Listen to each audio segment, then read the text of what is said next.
Welcome back to Tiny Blue Games. My name is, of course, Csaw or Chris, and today we're talking about Guild Wars 2 in 2022.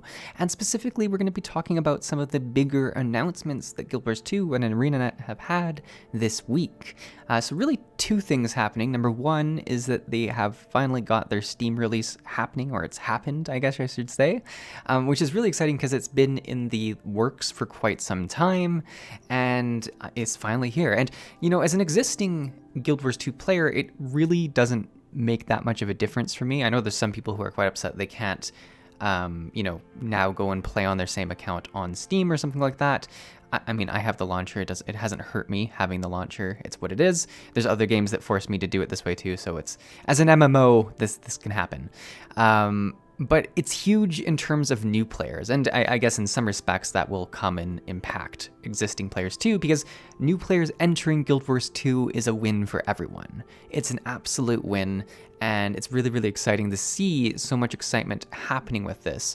There's been a lot of people in the different MMO areas that I visit that have been talking positively about trying Guild Wars 2 now that it is on Steam. You know, I've seen it in different YouTube areas, on the MMORPG subreddit, which, you know, positive stuff there is rare to find, so that's something.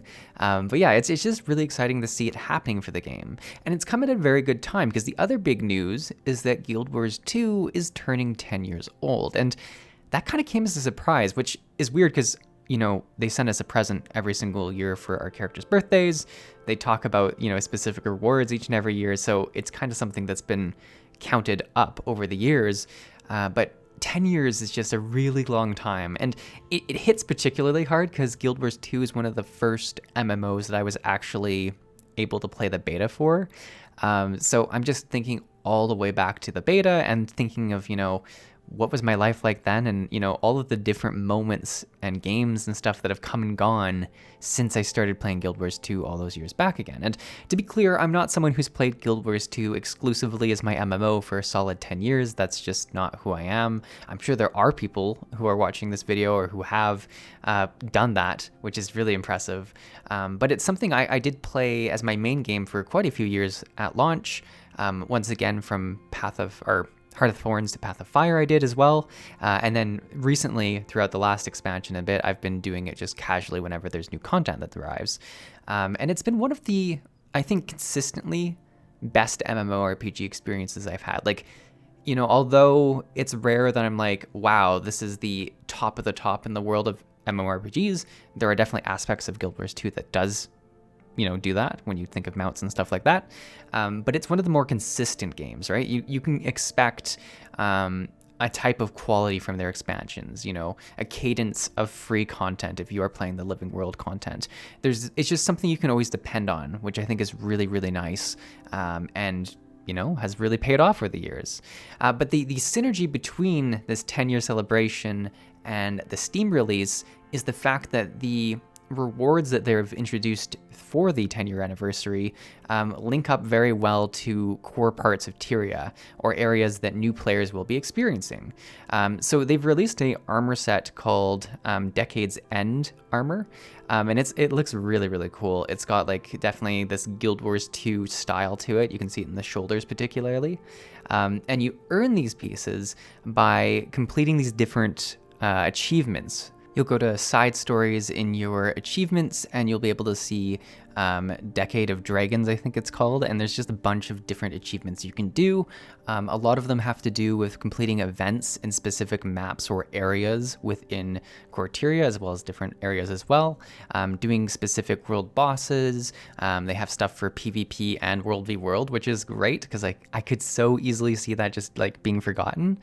So there's really ways to collect these tokens for everyone. And you know, I think the best part about this it isn't some sort of festival activity that you have to log in and do like daily or something like this. This is a way to encourage people to do all of the absolute core gameplay of the game, and more importantly, force existing players, veterans of the game, to go back and get meaningful rewards from the content that these new players from Steam are going to be going through.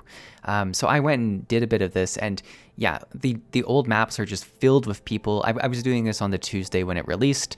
There was obviously a lot of events going on. I know Muck and Teapot both had streams going on throughout the day, with tons of people being there. So, it's just a great amount of visibility for Guild Wars 2, and certainly an opportunity for new players to jump in. And you can see in any of the maps that I've visited here, there's mentors and, different tagged people going around doing the events, welcoming people, converting people into slugs in this specific group. I don't know what the story was, but I definitely witnessed someone get convinced to actually turn into one of these and just follow the group around, which, hey, if that's your first experience of Guild Wars 2, not a bad one to have. But yeah, just something for everyone. And I think it's just a really good way for them to do it. So if you're someone who's not played in a while, I would consider jumping into the game and checking this out. You should receive a letter, I believe is how they usually do it, even after the event, kind of explaining everything. But after that, you can go and find the vendors in the different main cities. It'll show you on your map, but you go there and it's kind of like a present looking icon at this time. And you go there and talk to the NPC, and you can buy the different pieces of gear for the tokens. They say it in the letter that it's no rush. It's, once again, the beauty of this is it's not like a festival where you have to do everything within the 2 weeks to get the tokens. It seems like this is just something that you can do whenever, which is great, because once again, it encourages people to take the time and continue coming back to the old zones, because let's be honest, most MMOs, that's a common problem, having people go back to these new player zones and actually want to do something there. Guild Wars 2 already does a better job with that because of the way they scale people in zones, and they have all of these events with specific rewards in old maps, but this is kind of the cherry on top for people who might be, hesitant to go back and do those kind of zones without a significant reward. Here's the reason to do it, which is great. So I think everything set up that way really makes the event great. You can take your time and do it. Like I said, you can do events in specific areas and do it with groups of people. You can also go and do PvP if that's your thing. If you really want to get angry and do some PvP. The nice thing though is that you don't have to win or anything like that, or at least for the achievement I was trying to get is just matches played. So no matter if I just kept running in and getting absolutely destroyed in seconds, I still was able to contribute towards this reward. But yeah, it's really the perfect time to jump in if you're a new player or if you're an existing player. I will mention, this is my segue to being a Guild Wars 2 or ArenaNet partner. I do have these links. They are sponsored links, so if you're interested in trying out the game, you can definitely get the game for free or the expansions through these links, and it does help out the channel.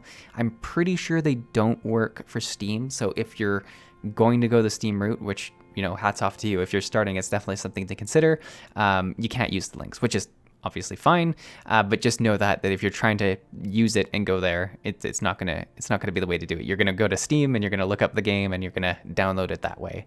But yeah, that's pretty much everything I wanted to say in the video. It's kind of a quick update video, but there was just so much going on that I wanted to make a quick video about Guild Wars 2. It's one of those games that just holds its place in my heart. And pretty much whenever they do anything as a company that is celebrating themselves, I think it's always best in class, really, compared to a lot of other, game developers and stuff like that. It seems like they really are proud of the product that they've put out, and they're proud of the length of time that they've kept such a vibrant world alive for everyone that's playing it. But yeah, thanks for watching the video. Hope you really enjoyed it. I hopefully will see you in Guild Wars 2, but have a nice rest of your day. Thanks.